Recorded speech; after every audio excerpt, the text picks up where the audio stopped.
दोस्तों, एक गिद्धों का झुंड समुद्र के ऊपर से उड़ता हुआ बढ़ता हुआ जा रहा था। अचानक बीच में एक बड़ा सा टापू दिखा। तो गिद्धों में जो वृद्ध था उसने कहा कि आओ इस पे आराम करते हैं और फिर उसके बाद निकलते हैं। सभी गिद्ध जब टापू पे उतरे तो वो आश्चर्यचकित हो गए। वहां चारों तरफ मछलियां, मेंढक और अनेक प्रकार के ऐसे जीव जंतु जानवर थे जिसको कि गिद्ध आराम से खाने लगे।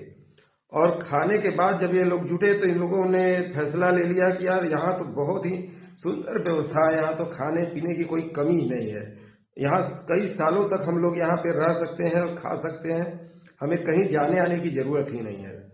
दिन बीतता गया। कुछ दिन जब बीता तो उसमें से जो बुजुर्ग गिद्ध था उसने कहा कि बहुत हो गया, हम लोग एक तरह से यहाँ पर पिकनिक मना लिए, अब हमें चलना चाहिए। तो और गिद्धों ने कहा कि आप मूर्ख हैं, इतना व्यवस्था होने के बावजूद भी यहाँ से कौन जाना चाहेगा। तो वृद्ध ने समझाया कि भाई यहाँ हम लोग जितने आराम से पा रहे हैं, खा रहे हैं और सो रहे हैं, हम लोग अपने आप को कैद कर रहे हैं, हम लोग अपने जीवन को संघर्षहीन कर रहे हैं। लेकिन बाकी जो गिद्ध थे वो नहीं माने। बुजुर्ग जो गिद्ध था वो उड़ा और चला गया। और कुछ दिन बाद उसे लगा कि यार चल के देखना चाहिए, हालचाल उन लोगों से लेना चाहिए। तो जब वो फिर से वहां से निकला और आया जब, तो वो देखा वहां का जो नज़ारा देखा तो वो बहुत हैरान रह गया।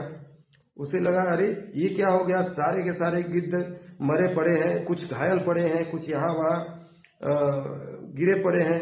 तो वहां वो पहुंचा और जब उन घायलों से पूछने लगा कि आखिर क्या हो गया, तुम लोग तो बहुत अच्छे से रह रहे थे, यहाँ तो कोई दिक्कत थी नहीं। तो उसमें से एक गिद्ध ने बताया कि अरे हम क्या बताएं, कुछ दिन बाद यहाँ पे एक जहाज से कुछ चीते लाकर छोड़ दिए गए और चीते हम लोगों पे हमला करने लगे, हम लोगों को मार कर खाने लगे।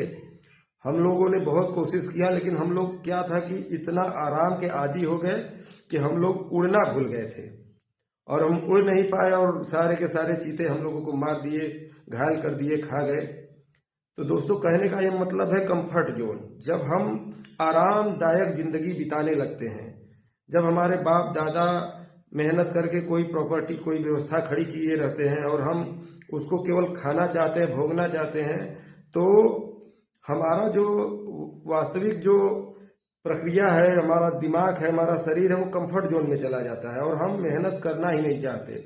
हम ना तो कोई काम करना चाहते हैं, ना तो अपने आप को कहीं संघर्ष में डालना चाहते हैं और धीरे धीरे हम अपनी उड़ान भरने की जो क्षमता है उसको खो देते हैं और अपने ही बाप दादा की बनाई संपत्ति धीरे धीरे बेचकर हम उसको खत्म कर डालते हैं और आने वाली पीढ़ी को हम बिल्कुल कंगाल कर जाते हैं।